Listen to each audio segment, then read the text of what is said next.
एक बार एक गरीब शख्स ने एक अमीर लड़की से शादी की। फिर उसने उसके साथ क्या किया, उसे जानने के लिए इस वीडियो को आखिर तक ज़रूर देखें। लेकिन उससे पहले इस वीडियो को लाइक और शेयर ज़रूर कर दें। एक बार की बात है, किसी इलाके में एक मालदार और रईस आदमी अपनी बीवी के साथ रहता था। एक बार वो अपनी बीवी के साथ दस्तरखान पर बैठा हुआ खाना खा रहा था। दस्तरखान दुनिया भर की नेमतों से भरा हुआ था। उस पर खाने पीने की तरह तरह की चीज़ें रखी हुई थीं।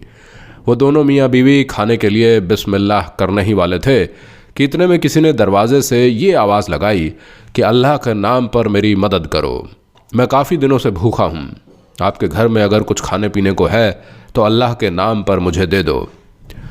ये सुनकर उस शख्स ने अपनी बीवी को हुक्म दिया, ये सारा का सारा दस्तरखान उठाकर इस फ़कीर की झोली में डालाओ। उसकी बीवी ने ऐसा ही किया। पूरे दस्तरखान को उठाया, सारे पकवानों को पैक करके उस फ़कीर को देने के लिए दरवाजे पर चली गई और सारे पकवानों को फ़कीर की झोली में डालने लगी।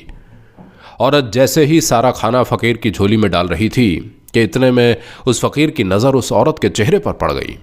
औरत के चेहरे को देखते ही वो फ़कीर ज़ोर ज़ोर से और बुलंद आवाज़ में रोने लगा।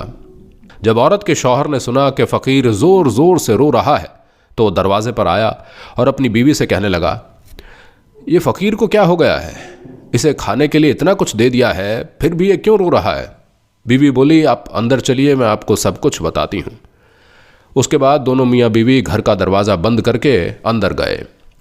फिर बीवी ने अपने शौहर को बताया कि ये जो फ़कीर था, जो हमारे दरवाजे पर भीख मांगने आया था, ये कभी मेरा शौहर हुआ करता था।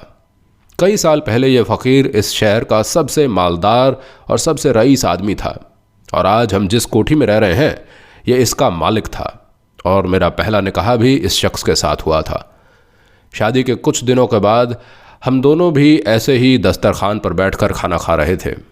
हम खाना खाने ही वाले थे कि इतने में दरवाजे पर एक फ़कीर ने सदा लगाई कि अल्लाह के नाम पर कुछ खाने को दे दो, 3 दिन का भूखा हूँ, अल्लाह आपकी मदद करेगा, अल्लाह आपका भला करेगा। इतना सुनते ही मेरा वो शौहर दस्तरखान से उठा, गुस्से से दरवाजे पर पहुंचा और जाकर उस फ़कीर की इस तरह से पिटाई करनी शुरू कर दी कि बेचारा वो फ़कीर लहूलुहान होकर ज़मीन पर गिर पड़ा। उसके बाद पता नहीं वो फ़कीर मेरे उस शौहर को ऐसी क्या बद्दुआ दे गया कि उसके बाद मेरे शौहर की हालत दिन ब दिन बिगड़ती चली गई, यानी उसकी हालत ख़राब होती चली गई। उसके सारे कारोबार ख़त्म होते चले गए, हमारा घर बिक गया, हम कौड़ी कौड़ी के मोहताज हो गए, हमें खाने पीने के लाले पड़ गए। इस परेशानी के आलम में इस शख्स ने मुझे भी तलाक दे दी। उसके बाद कुछ साल गुजरे तो मेरा निकाह आपके साथ हो गया। अल्लाह के करम से मैं वापस इसी कोठी में आ गई। औरत का ये शौहर अपनी बीवी से ये इबरतनाक किस्सा सुनकर उदास हो गया और कहने लगा, बेगम तुम्हें मालूम है कि वो फ़कीर कौन था जो उस वक्त आपके दरवाजे पर भीख मांगने के लिए आया था? बीवी ने कहा कि जी नहीं, मुझे नहीं मालूम कि वो फ़कीर कौन था। तो इस पर उसके शौहर ने कहा, बेगम उस वक्त जो फ़कीर आपके दरवाजे पर आया था वो मैं ही था।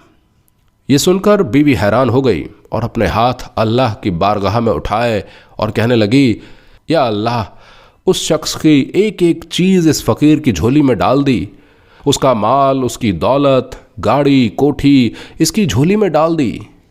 तो दोस्तों, यही होता है जब इंसान किसी मजलूम पर जुल्म करता है। याद रखें, कभी भी किसी इंसान पर जुल्म ना करें, क्योंकि मजलूम के मुंह से निकली हुई बद्दुआ ज़रूर पूरी होती है। दोस्तों, इसी तरह से एक बार की बात है कि एक रात कड़ाके की ठंड पड़ रही थी और उस ठंडी रात में एक गरीब बुजुर्ग एक करोड़पति के घर के सामने बोरियां ओढ़े हुए लेटा था। वो अरबपति आदमी अपने घर से कहीं बाहर गया हुआ था। जब वो वापस आया तो उसने देखा कि उसके घर के सामने कोई सर्दी की रात में बोरियां ओढ़े पड़ा हुआ है। वो उस शख्स के पास गया, उसने देखा उन बोरियों में एक बुजुर्ग इंसान पड़ा है। उसने पूछा, बाबा, क्या आपको ठंडी रात में सर्दी महसूस नहीं हो रही है? और तुम्हारे पास तो पहनने और ओढ़ने के लिए भी कुछ नहीं है, आप यहीं रुको, मैं अंदर से अभी कुछ कपड़े लेकर आता हूँ आपके लिए। ये सुनकर उस बुज़ुर्ग ने कहा, साहब रहने दीजिए, मुझे इसी तरह से सोने की आदत सी हो गई है। लेकिन वो करोड़पति कहने लगा, नहीं नहीं, मैं अभी आपके लिए कुछ कपड़े लेकर आता हूँ। उसके बाद में वो अपने महल के अंदर चला गया।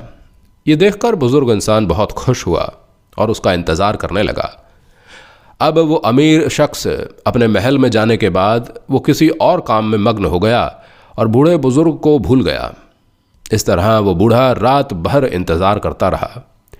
उसके बाद जब सुबह हुई तो अमीर आदमी को वो बूढ़ा शख्स याद आया और वो जल्दी से अपने घर से बाहर निकला और भागा भागा उस जगह पर पहुंचा जहां वो बूढ़ा आदमी पड़ा हुआ था।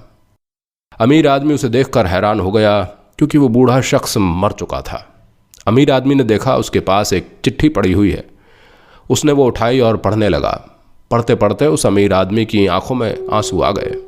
उस चिट्ठी में लिखा हुआ था, साहब आज के बाद किसी गरीब इंसान के साथ वादा मत करना। जब तक मेरे पास कपड़े नहीं थे तो मेरे अंदर इतनी ताकत थी कि मैं सर्दी से लड़ सकता था, लेकिन जब आपने मुझे मेरी मदद करने और कपड़े लाकर देने का वादा कर लिया तो फिर मैं आपके वादे के साथ जुड़ गया और आपके वादे ने मेरी ताकत को ख़त्म कर दिया। तो दोस्तों याद रखना, अगर आप अपने वादे को निभा नहीं सकते तो फिर किसी गरीब के साथ अपने वादे को मत करना, क्योंकि हो सकता है कि वो आपके लिए इतना ज़्यादा ज़रूरी ना हो, लेकिन वो किसी और के लिए सब कुछ हो सकता है। आपकी इस वीडियो के बारे में क्या राय है हमें कमेंट में ज़रूर बताएं। और अभी तक अगर आपने हमारे चैनल को सब्सक्राइब नहीं किया है तो सब्सक्राइब ज़रूर कर लें। मिलते हैं किसी और वीडियो में, तब तक के लिए अल्लाह हाफिज़।